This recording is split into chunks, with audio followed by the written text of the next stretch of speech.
অনেকে ইসলামিক দলগুলোর এই যে জোট এইটাকে ভালো চোখে দেখতেছেন না। আমি মনে করি ইসলামিক দলগুলোর জোট ভালো চোখে তারাই দেখবে না যারা ইসলামকে ভালো চোখে দেখে না, যারা ইসলামকে সহ্য করতে পারে না। এত বছর পরে চরমোনাই, জামাত এবং সমস্ত ইসলামিক দলগুলো যে ঐক্যজোট হইতেছে, এইটা আমাদের বাংলাদেশের সমস্ত ধর্মপ্রিয় মুসলমানদের কামনা ছিল যে কবে আলেমদের ভিতরে এই দ্বন্দ্ব শেষ হইবে ভাই, কবে আলেমরা সব কিছু বলে নিজেদের ভিতরে একটা ঐক্য হইবে।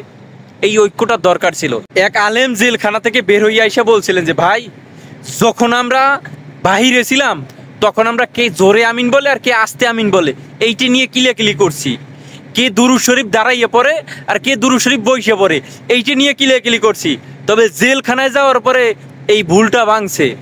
ওইখানে কে জোরে আমিন বলে আর কে আস্তে আমিন বলে এইটা দেখে নাই, কার দাড়ি আছে আর কার টুপি আছে, কে রাসূলের হাদিস মানে কে রাসূলের সুন্নত মানে, এইটা দেখে ওইখানে নির্যাতন করা হয়। অতএব এখন যেহেতু বের হইয়া আসছি জালিমের কারাগার থেকে, এখন সময় আসছে আমাদেরকে এক হওয়ার। তো ভাই, আপনি ভালো চোখে দেখেন না ইসলামিক দলগুলো ঐক্য হইছে, জোটে আসছে, এটা ভালো চোখে দেখেন না।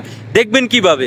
আপনার তো ইসলাম দেখলে চুলকানি হয়, আপনার আলেম দেখলে, হুজুর দেখলে চুলকানি ওঠে, গায়ে জ্বালা পোড়া করে। এই জন্য আপনি আলেমদেরকে সহ্য করতে পারেন না। এই যে সারা বাংলাদেশে এই যে মুসলমানদের একটা জয়জঙ্কার, মুসলমানদের যে একটা বিজয়, এইটা আপনার ভালো লাগে না।